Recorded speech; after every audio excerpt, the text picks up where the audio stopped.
The Chinese have come into our capital markets with as many as 5,000 companies without any particular screening, oversight, due diligence. You have companies that are, for example, equipping concentration camps, companies that are responsible for manufacturing China's most advanced weapon systems.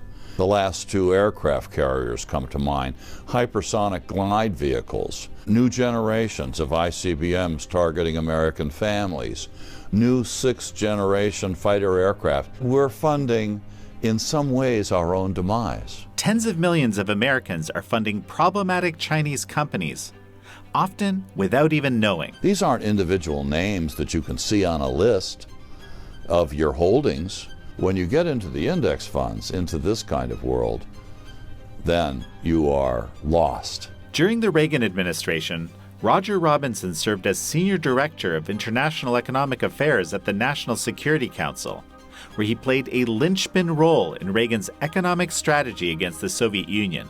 He's the co-founder of the Prague Security Studies Institute. Nazi Germany. We were buying the sovereign bonds of the Third Reich like crazy. This is a matter of record. Isn't this eerily similar? Do we buy Chinese sovereign bonds where the cash goes directly into the coffers of the Chinese Communist Party? Yes, every year. This is American Thought Leaders, and I'm Jan Jekielek. Roger Robinson, such a pleasure to have you on American Thought Leaders. Thank you, Jan. Roger, you believe you've discovered what's arguably the largest financial scandal in the history of the world. Now, that may sound a bit melodramatic, but it's big. What is it that you're seeing? Well, Jan, it's hard to know exactly where it fits in the pantheon of scandals precisely, but I can tell you this. You don't, to my knowledge, have an occasion where there's the multi-trillion-dollar underwriting by a democracy of a totalitarian police state bent on its destruction and way of life, that's aided and abetted by, in our case, Wall Street firms, wittingly or unwittingly, and U.S. government regulators that are sadly, conflicted because of the revolving door with Wall Street. So that would be the way I would describe the circumstance we find ourselves in now. You just painted a very big picture here with multiple moving parts. Let's lay it out step by step. You're saying, in a nutshell, that huge amounts of money are coming from the American people into communist China, day after day, right now, to the tune of trillions of dollars. Yes, that trillions of dollars, of course, is over time. This has been going on, Jan, sadly, for at least 25 years. And the Chinese have come into our capital markets with as many as 5,000 companies. The exact number isn't known because the government hasn't volunteered any data on this. But our best understanding from research is, again, some 5,000 Chinese companies. Now, the disturbing part, Jan, is that those companies came in without any particular screening, oversight, due diligence, and in a regulatory regime. They were not looked at carefully to see, for example, are they already sanctioned by the United States for egregious national security and human rights violations? The answer to that is no. And so we don't have, as we do in the trade portfolio, for example, a committee on foreign investment in the United States that's certainly imperfect, but at least it makes an effort to vet Chinese efforts to buy into the United States, whether it's American companies, farmland, whatever. There's at least some mechanism to try to get a handle on that. It's never had its parallel in the U.S. capital markets. The same is true, sadly, of private equity funds. I can't speak to exactly the process they go through, but certainly publicly traded companies, these are to be scrutinized. We have investor protection issues. the Securities and Exchange Commission, our Department of Treasury, even the White House National Economic Council should be caring about where the American people's money's going and how it's being used. What kind of companies are we talking about here? Well, we asked that question over the research of a number of years now, and the answer is troubling. You have companies that are, for example, equipping concentration camps, trafficking in slave labor, aiding and abetting genocide in Xinjiang, building out the surveillance state of the country. And on the national security side of the equation, you've got companies that are responsible for manufacturing China's most advanced weapon systems. The last two aircraft carriers come to mind, hypersonic glide vehicles, new generations of ICBMs targeting American families, new sixth-generation fighter aircraft. In other words, all of the areas that you'd be concerned about militarily are in no small part being underwritten and funded by how many?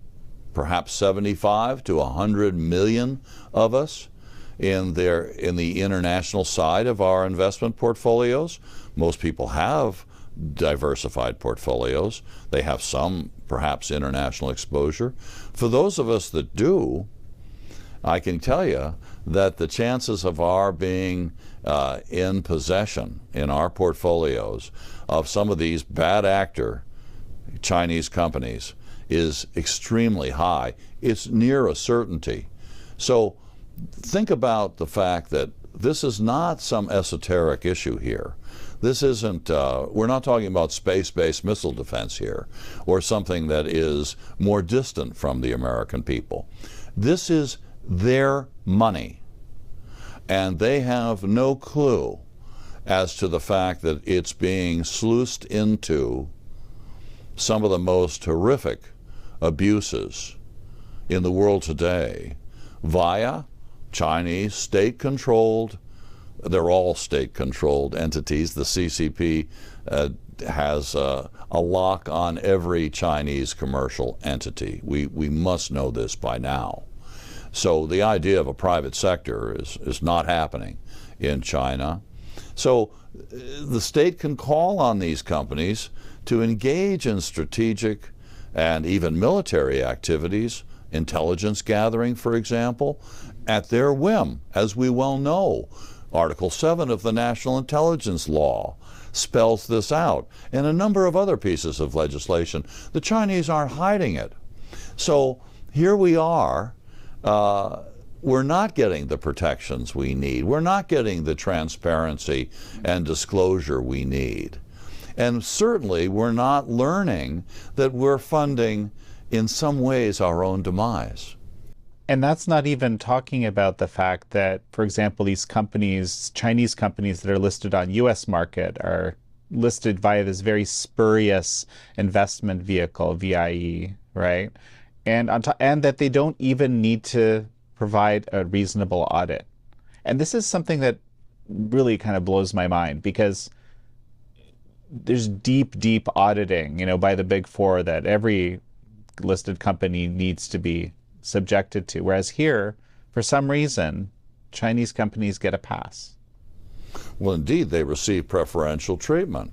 I mean, this took place in a May 2013 Memorandum of Understanding between the then Obama-Biden administration and the Chinese Securities Regulatory Commission, whereby we waived the requirement for a U.S. government audit of their auditing companies.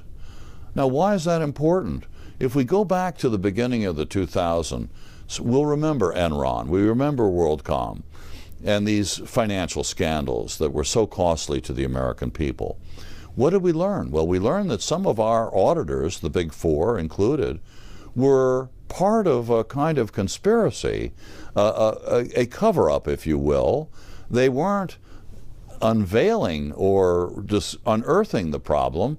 They were in part of the problem. And Dodd-Frank and other pieces of legislation created a legal circumstance where the U.S. government had a chance to audit the auditors to safeguard the American investor community. Some folks don't like it, but that was the rationale underpinning it. Well, every country in the world is subject to this kind of audit by the Public Company Accounting Oversight Board, the so-called PCAOB, which is under the Securities and Exchange Commission. Every American company is obligated to be subject to such an audit. There's only one country in the world that has ever received a waiver, an exemption, and that country of all countries is China. So just imagine the free lunch program that represents from a regulatory point of view. That's why we have so many sanctioned Chinese companies that are littering the portfolios of the investment products that the American people are holding. Emerging market exchange-traded funds. That sounds exotic, but these are just so-called index funds. Index is a list of companies. It might even be 1,000 companies long. And index providers like MSCI, FTSE Russell, Dow S&P build these lists, including on the international side. Again, emerging markets comes to mind because it's quite popular. Well, guess who's the bulk of the emerging market countries? China. And so you have a circumstance here where the American people are holding these index funds as their preferred investment vehicle, or their financial advisors, stockbrokers, fund managers put them into these things. And they are holding, in fact, a number of these Chinese bad actor companies that is, in a sense, hidden from view. These aren't individual names that you can see on a list of your holdings, like you'll see Microsoft, you'll see NVIDIA, you'll see all kinds of names, but you're not going to find sanctioned Chinese bad actors there so much. It happens. But when you get into the index funds, into this kind of world, then you are lost, because it is a part of the scandal is the non-transparency of it that's embodied here. And of course, you mentioned the variable interest entities. We can get to that when you want to, but I can tell you that that is a remarkable case of, in effect, a kind of fraud itself. Again, you have to call it scandalous. Some 95% of the Chinese companies that are traded on the NASDAQ and New York Stock Exchange, what about if the American people understood that they don't own one share of these Chinese companies? They're all registered in the Cayman Islands. A front company is established. It has a contract that is supposedly infused with the value of Alibaba, for example. But do we own actual shares of Alibaba, which many Americans do? Millions and tens of millions do. No. Or they think they do. They think they own shares, but they own shares of a contract of a front company set up in the Cayman Islands that's supposed to substitute for real shares. Now, why did that happen? Because the Chinese came to the regulators in the United States and they said, it's not okay for Americans to hold any piece, any real ownership in our companies. So we have to invent this vehicle, this one-off, if you will, this separator here in VIEs. Where's the reciprocity in that? When we own, I mean, when the Chinese own shares of an American company, they own the shares. We own some facsimile of shares. So it is remarkable to me that the SEC chairmen, in long succession over the past decades, have lived with this thing ever since it was invented. I can't tell you the year that it was invented, but it is an insidious device. And I hope that the incoming SEC chairman, Paul Atkins, who I think is sensitive to these issues, is going to put an end to this kind of thing. This isn't something where you need enhanced disclosure to learn more about the VIEs. The VIEs themselves are a scandal and need to be terminated immediately. So we could spend a lot of time going through case by case. What is wrong with this picture? How is it that we're in this dearth of regulatory protection? How is it that the American people are funding China's most egregious national security and human rights offenders? Aren't we supposed to be protected by our government? Aren't we supposed to trust our fund managers and our pension system administrators and our financial advisors to be looking out for our interests in this regard? The American people don't have these nefarious activities in mind with their hard-earned retirement and other dollars? No, surely. And yet, here we are. So it gets back to your original question. Arguably one of the largest, if not the largest, financial scandal in world history? You tell me. Look at this. And the more you look at it, and the more categories you look at it, you'll see the same kind of story. I mean, A shares. And just very briefly for the benefit of the audience, what are they? Well, it sounds exotic, and that's Wall Street's counting on it being exotic and inscrutable. This is how all of this goes down. You know, we just don't hear in common, plain language what's afoot here. And I'm trying to perform that task. And A shares are Chinese companies that are only listed on domestic Chinese exchanges. And they are outside of the purview of U.S. regulators. Nobody's looked at any of these. And they are scooped up by index providers. Again, MSCI, FTSE Russell, Dow, S&P. They come to the Chinese stock exchanges. Those casinos, they're not exchanges. They've been called casinos for a reason. Rife with problems. And they scoop up hundreds of these companies. In one occasion, I know, of FTSE Russell, it was over 1,000 companies in one shot. And they take them and they put them on their emerging market and other index lists that we talked about.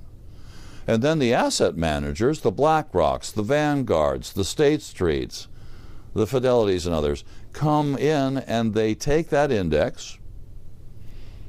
And you'd think they'd take a look at those names, each one individually, and scrutinize them and say, could this be a corporate bad guy? Doesn't happen. They take the whole list and put it into an exchange-traded fund,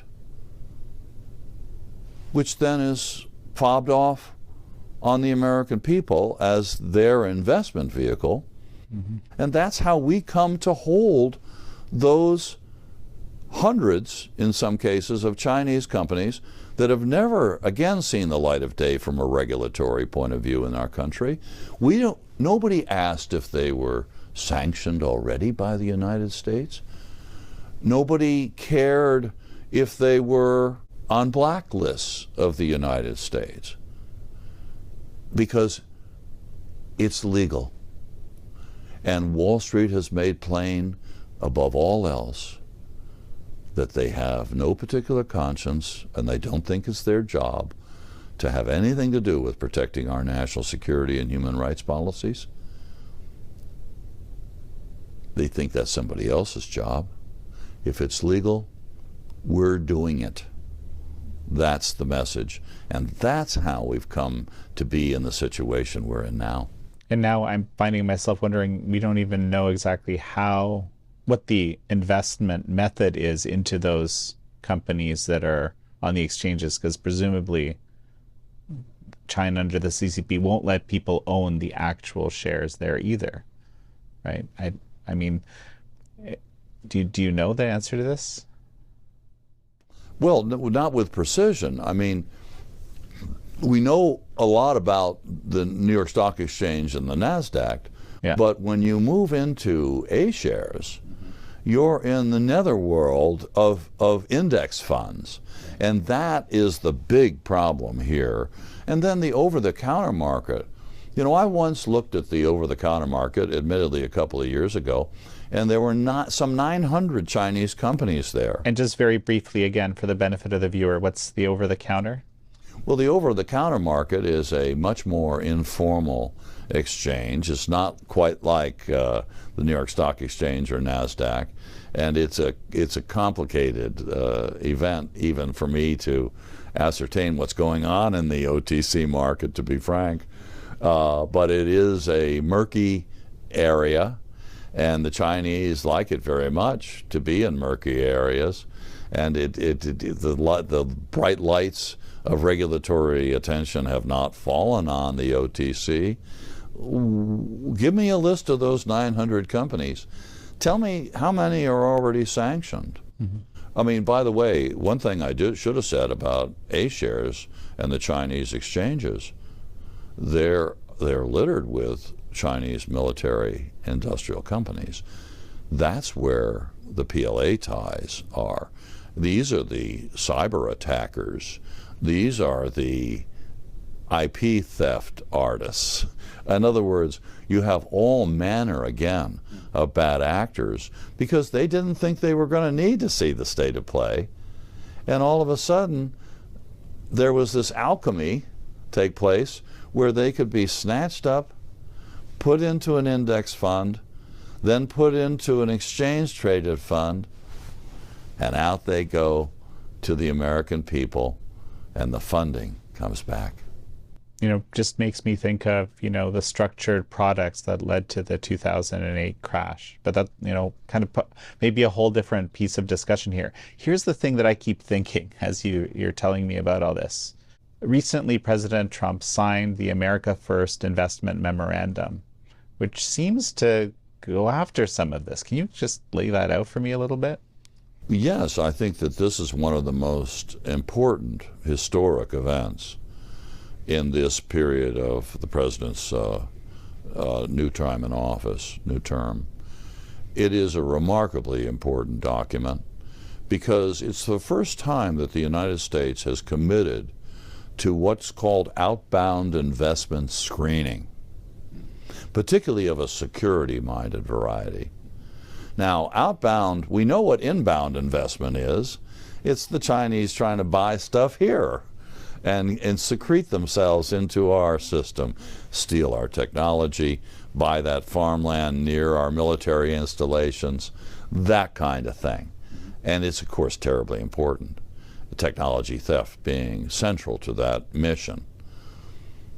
But outbound investment hasn't seen the light of day from a national security perspective, whereby we're focused on Chinese military companies operating in the United States. And they should be Chinese military companies, period. Any Chinese company with ties to the PLA should be, People's Liberation Army, should be barred from the U.S. capital markets and our private equity markets. It should be illegal for Americans to hold their stocks and bonds or those of their subsidiaries. That's what should be the case, and the president is moving in that direction. It states that we will use all means legally available to us to stop U.S. investors from funding Chinese military industrial companies or that sector. And it goes on. It's not like we got a favorable sentence or two. It's paragraphs. And I advise everyone who cares about this issue to look at the outbound investment portions of that presidential national security memorandum entitled America First Investment Policy. In fact, the Secretary of the Treasury, Scott Bessent, was just on Fox Business a couple of days ago, and he was asked about the same question as to what he thought of America First investment policy. Is he going to scrupulously implement? Are we going to see teeth? Is it going to be real? And his statement, as I recall, was a little bit similar to mine. Do the American people want to be funding Chinese military activities, were his words? Do they want to be involved in Uyghur repression or the architecture of the surveillance state? As I recall, he said, of course not. And we're going to investigate it, and where needed, block it. Now, that is extraordinary. President Trump's first Treasury Secretary, Steve Mnuchin, it didn't work out well for us on this score. And he's not alone. Going back, I've been looking at these questions for, sadly, 45 years or so, and I can tell you that when it comes to a security-minded lens, looking at money flows from the United States to our principal adversaries, even the Soviet Union, and before that, before my time, Nazi Germany, where we were buying the sovereign bonds of the Third Reich like crazy. We were investing in the Krupps and the AG Farbens and the Nazi military machine. This is a matter of record. We played no small part in funding that war machine of the Third Reich. Well, what did we learn there? I mean, isn't this eerily similar to what I'm talking about now? Do we buy Chinese sovereign bonds where the cash goes directly into the coffers of the Chinese Communist Party? Yes, every year. Are they led by American banks? Yes. Are we involved right now with 4 of our largest financial institutions, as I sit here, that are lead managing or in lead manager roles of an initial public offering of the Chinese battery giant CATL, C-A-T-L, out of the Hong Kong exchange, $7.7 billion, maybe more if it's oversubscribed, as they say in the business, whereby you get 2 or 3 times that amount because the appetite of investors is so hot. Well, we can't derail an IPO in Hong Kong, a Chinese city. But is it proper for B of A and JP Morgan Chase and Goldman Sachs and Morgan Stanley to be in lead manager positions in a first and second tier way? My position is no. Is that consistent with the America First investment policy of the President of the United States? I can read. The answer is no. Is it consistent with the Treasury Secretary's remarks about Chinese military activities, remembering that CATL is on the Pentagon blacklist of Chinese military companies operating in the United States? You don't have to believe me that they have PLA, People's Liberation Army ties. They're on the Pentagon 1260H list as a Chinese military company. So, please illuminate this for me. How is it okay that America's largest financial institutions are trying to are lead managing such an offering that's ultimately going to have the shares of CATL, which will then be H shares, meaning Hong Kong shares, will move right into those index funds. And here we are, yet another Chinese PLA-tied company adding to the portfolio of the American people. So it's an object lesson, in a way, of how the game really works. You could say, well, Hong Kong's a long way away. It has nothing to do with us. This thing's in dollars. Last time I checked, that's an American currency, right? And yet it's going to be sold into the United States. That's what an IPO is. I mean, those shares are out there, H shares, they're traded here. I mean, cattle's already in the U.S. cap markets. As I remember, BlackRock owns about $1 billion of cattle right now. So it's already here. This is a second listing, a so-called secondary listing. They're already listed in the domestic exchanges, the so-called A shares. Now they're building another category of stock called H shares. And so it's another chance to enhance their fundraising opportunities in the United States. So I know the problem with this is it sounds, it can get a little bit complicated, and it's easy for the eyes to glaze over and say, wait a minute, global finance is not my thing. Well, I got a message for the American people and our allies elsewhere. It is your thing, and it's your thing because it's your money. So we're kind of coming full circle back to this financial scandal. I mean, this is just, and what you just described is just kind of one dimension, in a sense, of an even bigger picture, right? Well, it is. I mean, if we take a look at China writ large, what do we see? We see an economy that's China is in a kind of slow motion economic and financial implosion, in my view. The property crisis is so severe. It wiped $18 trillion off of the balance sheets, if you will, of the Chinese people. 80% of their wealth, of the wealth of the Chinese people, is in real estate. So imagine what that 30% drop feels like to them. Then there's been a similar drop in the stock market, not of late, but over the past 3 years on average it's gone well down. And you have an economic model in China that has played out, is totally exhausted. I don't know any economist that wouldn't argue the same. You're building an economy on infrastructure investment, debt, and exports. It's over. I mean, it's exhausted. You can't get there anymore.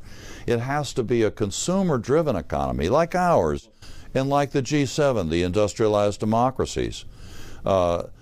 Consumer spending is what keeps countries like our own a going concern. It's probably 75 to 80% of our growth. I could be wrong on those statistics, but it's up there in that category. The Chinese, as I understand it, just fell below 50%. Well, that's not just a big gap statistically. That's a night and day problem for them. I mean, because the consumer economy is not riding to the rescue of this problem. You have 325%, probably, my guess, GDP to debt ratio. So debt is 325% of GDP. Some would say 300. I think it's higher. I'll confess. Mine's a little bit elevated. And which debt? Where does that debt come from? Well, we're talking about all in. We're talking about central government debt, which is, a lot of economists will point out, is more modest than a lot of countries. But look at the local government debt. That's the key. I mean, Goldman Sachs, as I recall, within the last year or two, estimated that debt at some $13 trillion. I've never seen less than $9 trillion. Well, wait a minute. $9 or $13 trillion? That's an untenable amount. That's not just some problem. That is a show-stopping amount. How much of that debt is non-repayable? Well, rough guess on my part, it's a cool 40%. I think it might be well higher.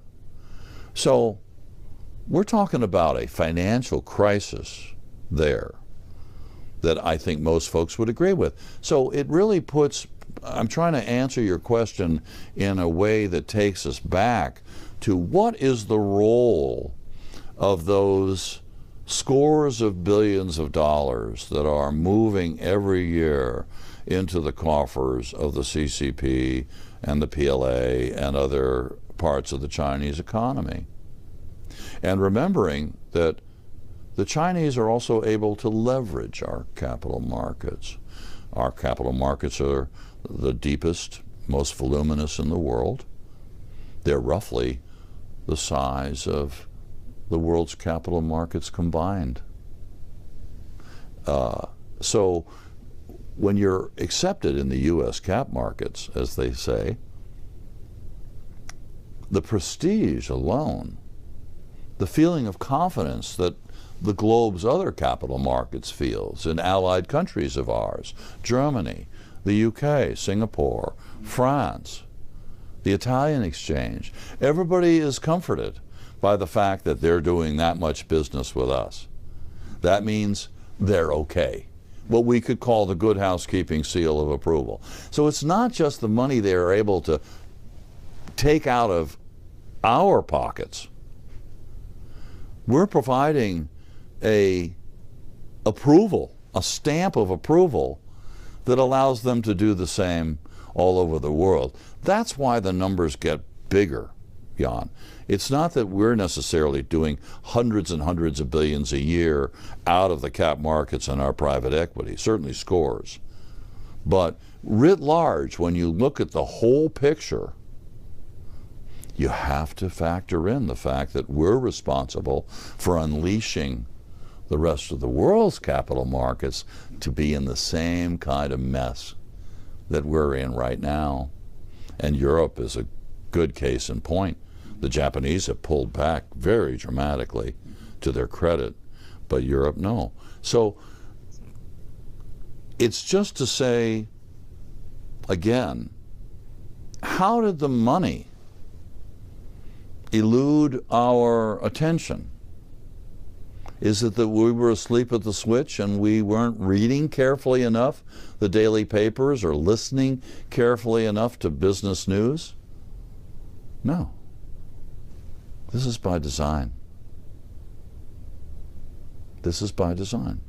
Whose design? Well, Wall Street doesn't want this kind of news to see the light of day. The regulators, largely from Wall Street at the top of the executive branch, also didn't want it to see the light of day. Now, I think that's changing. That is changed with President Trump. And that's why I'm so excited about what has happened with the America First investment policy. I'm so encouraged by Scott Bessent's recent remarks. This is all happening right now. So we're turning the corner, it seems. And we're starting to get that security-minded lens put on this at long last. That human rights-minded lens, what about that? You know, all of this has been absent from the scene. And guess what? Even the fiduciary malfeasance is starting to come forward in stark relief. Because what have you been talking about yourself in our past conversations? You were talking about fiduciary malfeasance at the end of the day. What is a VIE? It's malfeasant. What is picking up Chinese A shares that you know nothing about and putting them in the portfolios of the American people? That's fiduciary malfeasance. Now, Wall Street can say, well, we don't give a damn about national security and human rights, but they are mandated to care about fiduciary responsibility and duty. They do. They're supposed to care about that. And if they don't, there'll be class action lawsuits that see to it that they will. So this game has not even begun. I mean, I've been working this thing for over 25 years, and I can tell you that this is just the beginning. In my conversations with, experts, lawmakers, and so forth, it struck me that the very simple concept of reciprocity, you've alluded to this earlier in our conversation, but the very simple concept of reciprocity, whether it's in terms of how our financial systems treat each other, or, for example, access for journalists would be another example that more close to my particular interests, that would be a great benchmark for evening the playing field, which seems to me be part of what's motivating the president in his kind of economic approach with reciprocal tariffs, for example, and other things. Kind of curious what you think about that. Well, I think it's inspired. I mean, reciprocity would go a long way toward not just resolving our trade problems and the unfairness and our having been taken to the cleaners by so many countries in the world. The President's correct about that. But what about its application to the money? Absolutely. I mean, the Chinese can hold shares of our companies. Why can't we own shares of theirs? We're not able to, until very recently, establish even financial institutions over there. That's a new phenomena, and it's just beginning. There were no similar prohibitions. I mean, we could go down a long list in the financial arena where there's a glaring lack of reciprocity. I mean, the PCAOB case we talked about on audits, I mean, please, how do they get a waiver from the rest of the world? Why are they deserving of preferential treatment when they're an existential threat to our way of life, the likes of which we've never known? So reciprocity, I'm all for the President coming out and saying, hey, this isn't just a trade thing. This is a financial thing as well. And it would start to unearth many of the abuses we've talked about today. You mentioned that it's very difficult for you to see into some of the financial data, for anybody to see into the financial data. What would be your wish list for gathering or being able to see? Well, I would like to see, for example, someone tell me authoritatively at the Treasury or the Securities and Exchange Commission or both, what is the total amount of risk exposure to China writ large by the American people today? I mean, when you think about all the different ways that the American people are being put at some material risk, as they say in the financial trade, holding these Chinese securities and bonds. Let's not forget about $800 billion to $1 trillion in bonds. And let's not forget about over probably $1 trillion more in equities. Right now, who knows exactly what that number is? We should know. And we should have always known.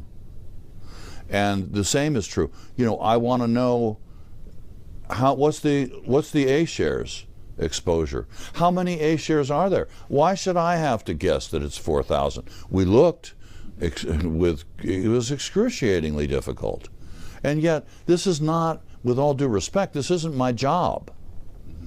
You know, I'm not supposed to be volunteering to help with the investor protection of the United States. But for goodness sake, let's get on the ball and let's start to understand authoritatively what is the scale of the scandal that we're looking at here. You know, we're giving our best estimate of the scale of this thing, but it's knowable. And every time that we put a wish list in to the Senate and the House, laying out all of the statistics, all of the data, all of the analytics that are straightforward, fall off a log, easy to guess, stripped out every time through Wall Street lobbying. Wall Street's had the run of the House Financial Services Committee. Patrick McHenry, the retired chairman, was proud of blocking every initiative to get their arms around the conversations we just had and make sure that it didn't see the light of day. In the case of the Senate banking, are these folks missing in action? I've been very concerned about Capitol Hill in this regard because they are our best remedy. Even the President's executive orders and his memoranda giving directives and instructions to the cabinet and the subcabinet and the interagency community, all of this should be codified into law. Because, I'll give you a firm example, the president issued something called Executive Order 13959 on the very subject of Chinese military companies in November of 2020. It stated that the Pentagon was in charge. If they put you on a list of Chinese military companies, you automatically went on the OFAC list, the list of the Office of Foreign Asset Controls of Treasury, which means you're kind of out of business in the U.S. capital markets. And it should also be private equity funds as well. What happened? Well, within 6 months, President Biden countermands that executive order with his own 14032. What did that do? It removed the Pentagon from the authority to make those decisions and substituted the Department of Treasury. Well, how many companies did the Department of Treasury put on the OFAC list after that day? None. And what about the companies that were already on the list that President Trump had done, some 39 or even more? The day before, they were supposed to divest all the holdings from U.S. investors. It was waived. So the point is, we need these activities and more to be illegal. Illegal. And that has to be done by bipartisan legislation. Do we have the bipartisanship on the Hill to do that? Oh, yes, we do. We do. And Maria Bartiromo's series, Underwriting the Enemy, Season 2, was all about the Democrats and Republicans in one place at one time with one voice screaming to the rooftops on the issues we just talked about, saying something's got to give. This has got to stop. So I'm very encouraged about the Hill, as they say, and having bipartisan legislation. And as I say, there have been 2 seasons of that documentary, the last one of which was February, so-called Season 2. Anyway, so the Hill is looking much better. Well, we turn to the executive branch, which was a big problem because it was even more beholden to Wall Street than Capitol Hill because of the revolving door. What about now? Do we have a president who's going to care about this from a national security, human rights, and investor protection perspective? Yes, we do. Do we have a Secretary of Treasury who's not going to be unduly influenced by his Wall Street colleagues and is going to do the right thing by the American people and for our way of life, to protect our way of life and our national security and our fundamental values? I think we do. Do we have an SEC chairman coming in here that is going to be alert to these issues and care about them and do something about them, like the variable interest entities? I think, I'm not sure, but I think we do. So that's why I said there's a new beginning. I mean, we have seen so much of this problem unfold, and finally, at long last, we can see to the other side of the mountain. And so I'm hoping that those listening will participate and add their voice to that cavalcade of basically folks saying from the famous book movie Network in 1979 or 80, what it was, which was a line that said, "I'm as mad as hell and I'm not going to take this anymore." I'm as mad as hell and I'm not going to take this anymore. And that's the kind of sentiment that the American people should convey to their financial professionals that manage their money, including their pension system administrators. Where are the 50 states on this? Several states have divested from China. Not nearly enough. So why aren't we going to our municipalities, our counties, our state legislators? Where is that? What about the corporations you work for and the retirement accounts set up by those corporations? Rife with Chinese bad actors. Why is that okay? Why isn't there pressure to say, I want out, I want ex-China, I want ex-Hong Kong, as they say in market speak, which are investment products that exclude them. And by the way, you have to take Hong Kong out of there too. Or at the very least, something like the National Security Index of my friend Justin Bernier and others that have at least removed the bad actors from these Chinese. The worst of the bad actors. The worst of the bad actors, right. Right. It's pretty hard, as we've talked about, to differentiate here, but it can be done. The reason I say that is just simply you know this much better than I do, the military civil fusion doctrine. Yes. Which is, one of the top 7 national priorities set by Xi Jinping. And, in essence, it's very difficult to know what might not be a problem company. Right. But if you really look into it at a very granular basis, like this National Security Index exchange-traded fund has, it can be done. And you can get rid of the sort of the egregious actors. That's right. And that's the least that we should expect. I think that the better solution is ex-China, ex-Hong Kong, personally. But then again, if we have this interim solution, for those that feel, look, it's the second largest economy in the world, we've got to have some risk exposure there, particularly professional investors. It's very hard to get them off of the notion of going cold turkey China. So if they're not willing to go cold turkey, here's the solution. For goodness sake, grab the nettle and do the right thing. You can substitute more benign Chinese companies. Somebody's making a bicycle or soap.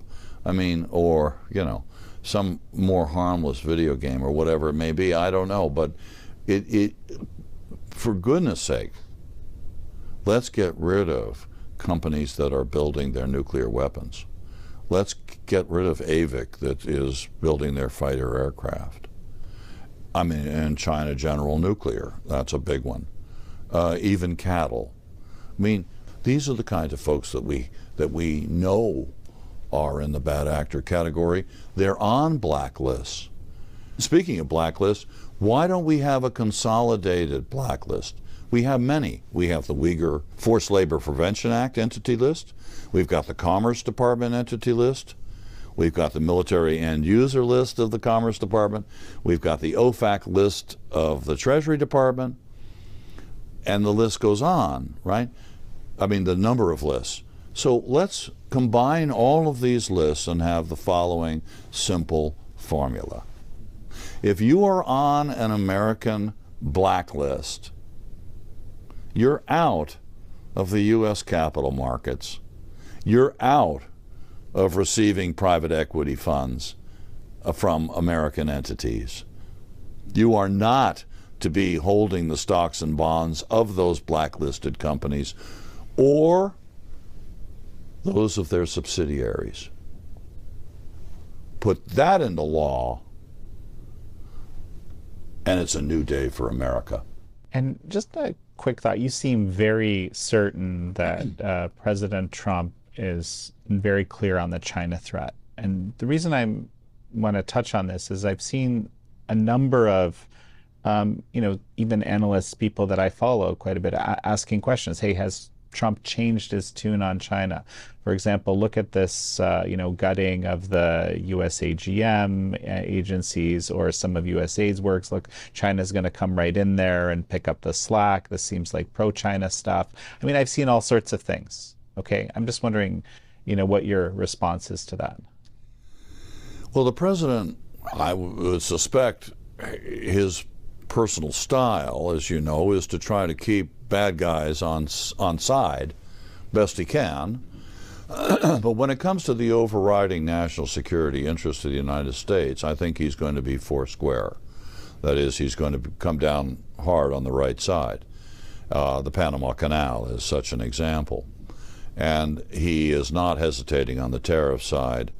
And he's also just sanctioned a couple of Chinese companies that are responsible, publicly traded, that are responsible for keeping Iran a going concern. And of that 40 companies, every single one of them is somewhere in the investment products of the American people. All 40. And these are military, energy, infrastructure, surveillance. Not good. So the president is now finally picking up on the China dimension, because China is responsible for keeping Iran a going concern. I mean, it's the parent company, for goodness sake. So I'm encouraged by that kind of thing. Parent company because of the financial flows. That's yes, what you mean. And not to mention, again, the infrastructure development, the military supplies, taking 87 to 100% of their oil. I mean, you got to have a customer if you're Iran. And they stepped up just the way they have with Russia. This is insidious. It's designed to keep our most virulent adversaries a going concern against us. Let's make no mistake about the Chinese agenda. Yes, they want the cheap oil, which they get on a discounted basis because Iran is more of a pariah. They love that, of course. It's not to say that there aren't real commercial underpinnings to this kind of thing, but what they love most is the fact that this ties us down in knots in the Middle East, or this ties us into knots on the continent of Europe. I mean, they want that Ukraine thing to continue to go on. They want Russia to prosper to the extent that it can and be insulated from the sanctions that have been put on it. So you're going to see a mixed, what appear to be a mixed bag, could well be.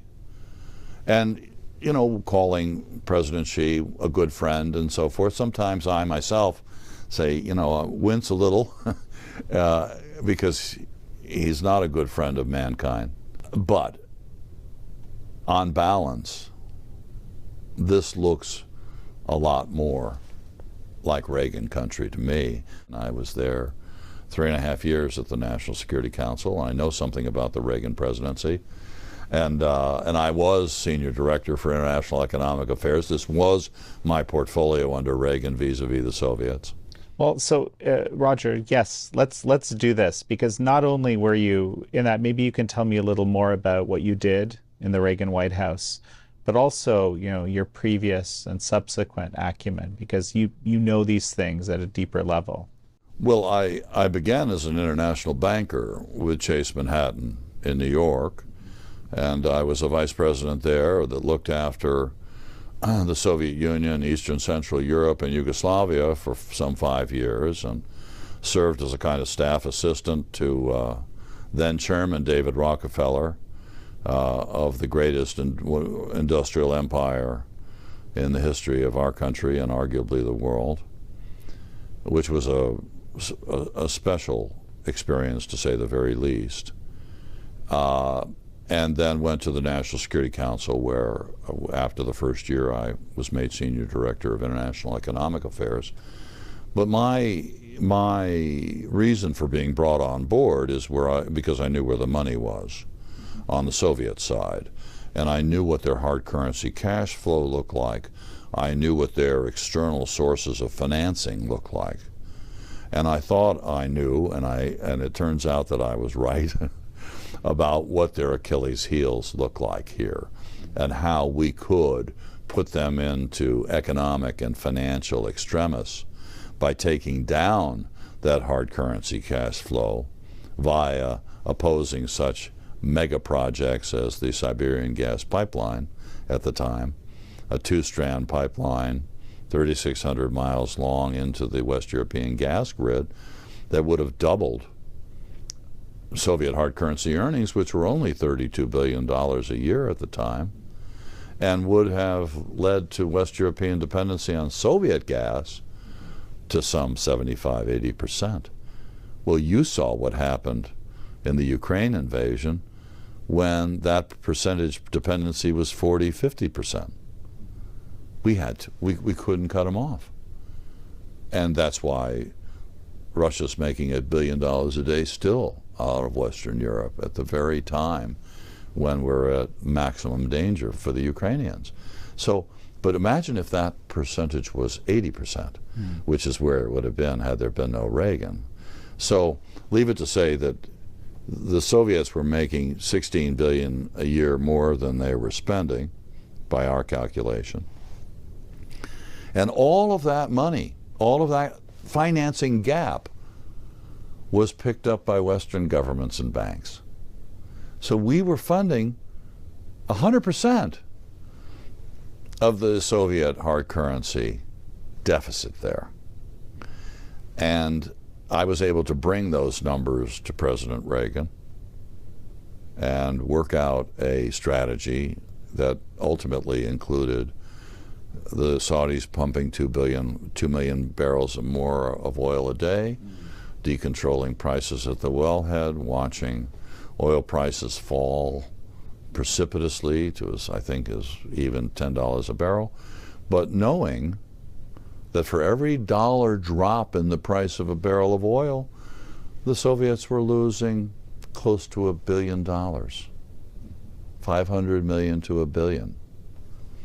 Again, they were only making $32 billion a year, which was roughly 1/3 of the revenues of one American company like Exxon or General Motors at the time. So you could see the weakness. And it was about the money. And the most secret elements to the Reagan strategy for the takedown of the Soviet Union, as expressed in what's called the Summary of Conclusions of National Security Decision Directives 66 of November of '82, and National Security Decision Directive 75, which took place at the beginning of '83. It's all there. And one of the most guarded elements of this highly secret strategy was the economic and financial piece that I used to look after. And I tried to serve as an architect of that strategy. So I've been to this rodeo before, Jan, is a way to put it. And so, of course, China's a very different event than the Soviets. The Soviets never had a market presence anything like China. It never had a diversified economy. 80% of its hard currency income came from just 4 sources: oil, gas, arms, and gold. 66% oil and gas, then and now. So not a lot's changed there. But one thing is the same. It's not about Western governments and banks anymore the way it was the Soviets. Now it's about the securities markets, stocks and bonds. That's what fuels the Chinese empire, and such as it is. And it's still about Western allied money underwriting this enemy, just like Western Europe in particular was doing vis-a-vis the Soviets, and which we had to cut off the hard way, including a major estranging events with our allies at the time over things like the Siberian gas pipeline dispute. It's called the dispute for a reason. There was blood all over the floor on that deal because the exports and jobs were so delicious to Western Europe that they couldn't bring themselves to this, not to mention Ostpolitik, where they felt that the more commercial and financial transactions took place, the more that there was an incentive for geopolitical harmony and cooperation. Fraudulent and dead wrong. We did the same thing with China. Instant replay. hey, let's put them in the WTO. Let's make them a stakeholder. Let's have them be, so part of us. Our economies will converge, and that is the path to peace. No. It was a path to their having the wherewithal to extinguish our way of life. That's all that happened there. Well, it's interesting, you caught my attention earlier in the interview where you mentioned U.S. funding of the Third Reich, Nazi Germany in the 30s, right, which was considerable, right? And this is sort of perhaps even more analogous to the current situation, given the massive military buildup that the Chinese regime is undergoing while in this existential economic situation. The combination of the collapsing economy and the massive military buildup, it just doesn't look good. Like history, I think if we took a careful look, I don't think history would tell us good things happen when those two realities combine in a nation. Well, Russia is another case in point today.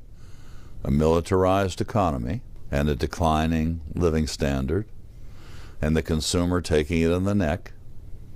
I mean, that's where we sit with Russia right now. And it is a formula for failure. I mean, this is how you get into a kind of downward spiral, and that plus a rigid semi-command economy like the Soviets had, but China still is a command economy at some level, and it stifles innovation, it stifles individual entrepreneurship. Witness Jack Ma and others that have been penalized for his success. It stifles the technology dynamism that allows you to skip one generation to the next. And the Soviets were relegated to reverse engineering to make things, happen. But they couldn't. Reagan understood that they didn't have the wherewithal to make that leap themselves. It was all stealing from us, reverse engineering from us. And it's not so different if you look at DeepSeek and other examples that are more recent. You really look into it on a more granular basis, what did we find? It was built on the shoulders of American AI. So the long and short of it is that this is not going properly for China any more than it is for Russia, under albeit very, very different circumstances. And I think it gets down to the fundamentals you're talking about, which is that if you have a militarized economy, that has to be fueled with something, and that something needs to be robust consumer spending. And we've already talked about the fact that that's absent in China, and they can't get those consumers to take that money from under the mattress and put it into the economy. And why? Well, in part it's because Chinese people were so traumatized by the zero COVID policies, the draconian, totalitarian nature of their quasi-incarceration in their buildings. I mean, those scenes, the Shanghai balconies of the pots and pans, the folks that needed medicine, the folks that needed food, they don't forget that. They don't forget the fact that their real estate holdings have taken a tremendous bath and left them in catatonic shock. They can't believe that they've been treated as badly in manipulated markets as they have been in China. And so they're not willing to trust the CCP the same way they were. If they ever did, they're not now, because they are not going to get out there, even though they're being exhorted to do so, even though you see every week, it seems, a new package of incentives to get that money into circulation. And interesting, the Chinese don't have a social safety net the way we do. They're being killed by medical expenses with an aging population. Everybody needs to save because they're on their own to a remarkable extent. And nobody knows that better than them. And this, of course, creates a circumstance where China's going to look at adventurism. China's going to look to change the subject.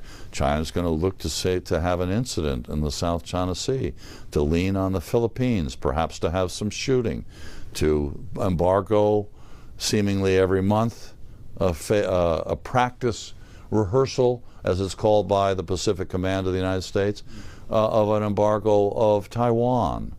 The fact that things are really heating up in Taiwan right now as we speak.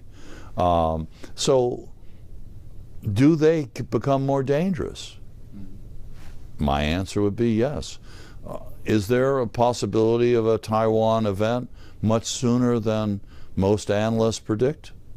Oh yes, because I think they're missing a central point, which is, how fast is their economic and financial structure cratering? Pretty fast. It's slow motion, but it's fast enough to worry about. And obviously, you know, based on our entire discussion here, it will depend significantly on how those financial flows from the U.S.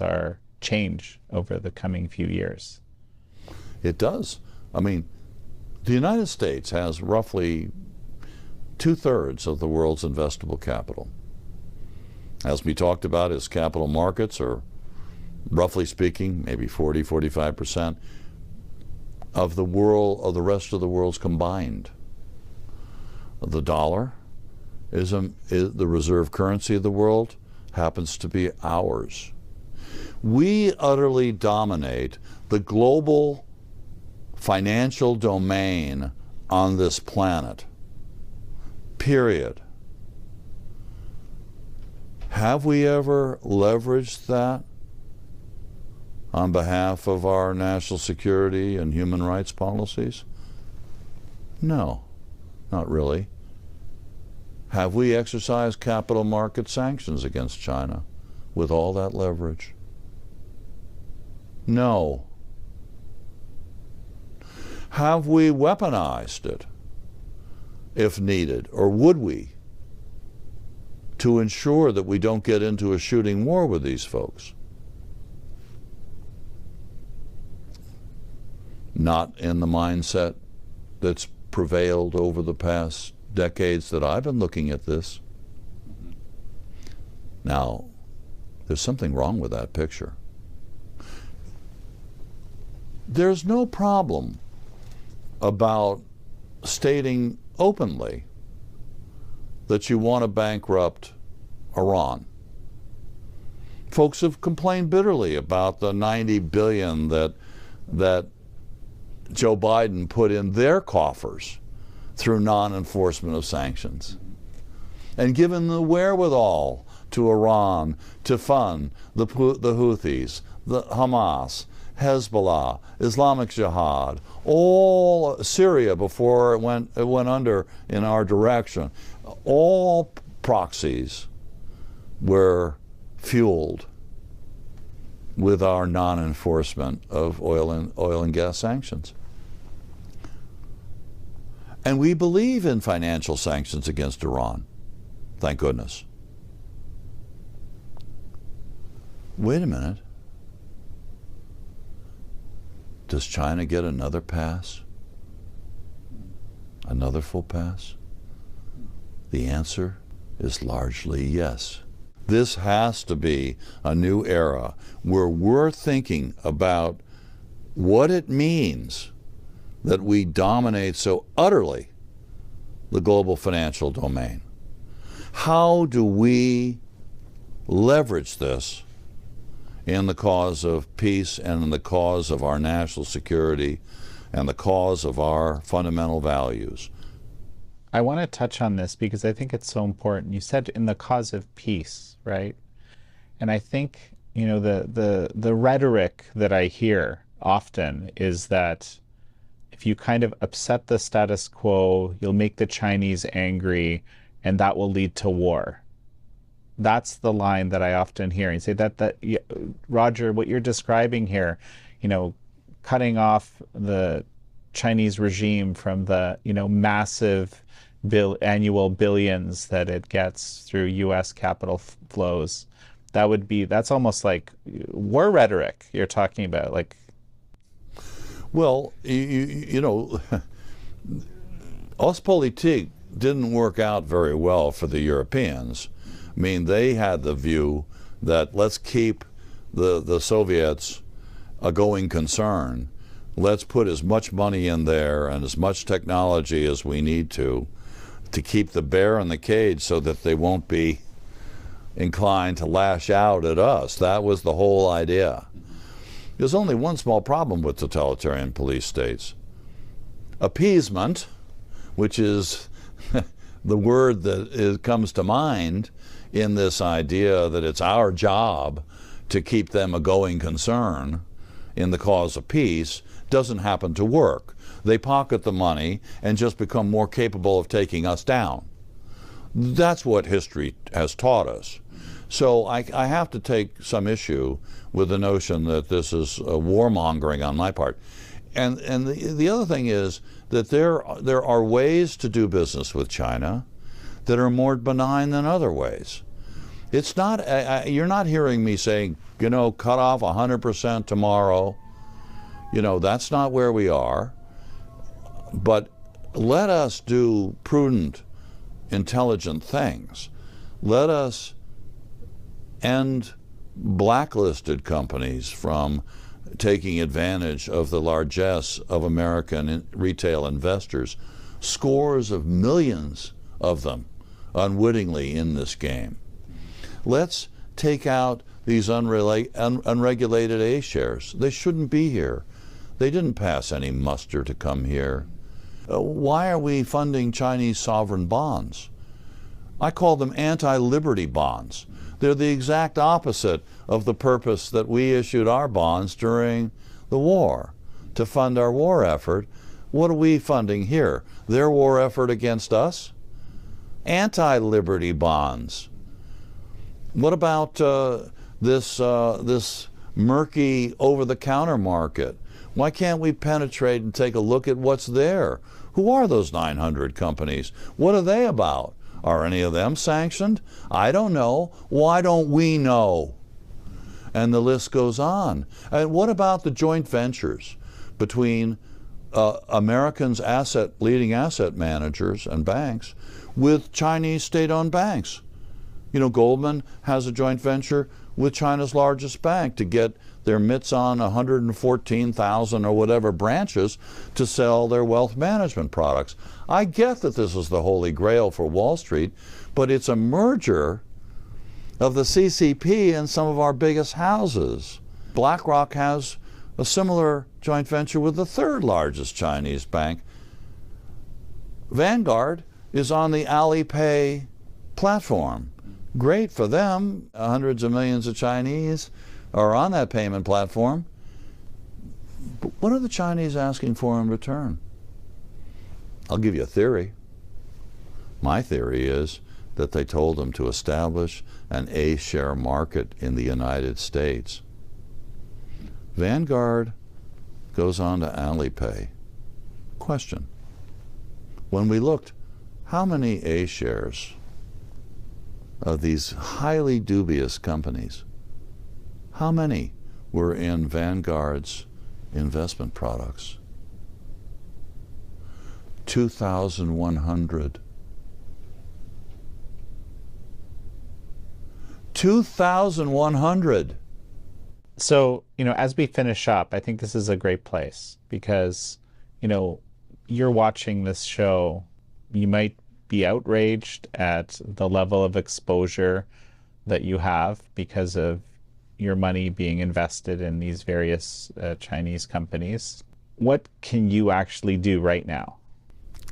Call your stockbroker, call your fund manager, call your pension system administrator, call your financial advisor, whoever it is that manages your money. Ask the following question. How many Chinese companies do I own shares in? And here's the key.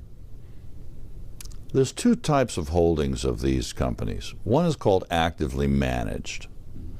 That's when you buy cattle or buy AVIC or buy China General Nuclear Company, and there's the name on your list. You buy that as an individual company, like a Microsoft, like a NVIDIA, you know, et cetera, et cetera. Well, you can get an answer to that.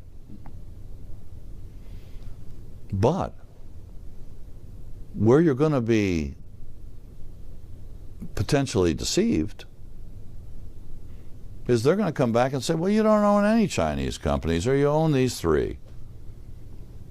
And then your question is, you're talking about actively managed, aren't you? Individually purchased, right? They'll say yes. And you'll say, how many Chinese companies are in my exchange-traded fund? How many are in my emerging market fund? How many are in index funds in general that I own? And the person you're talking to is going to say, beats me. I don't know. Well, is it knowable? Oh yeah. It's just a lot of work because there might be 1,000 companies on that index.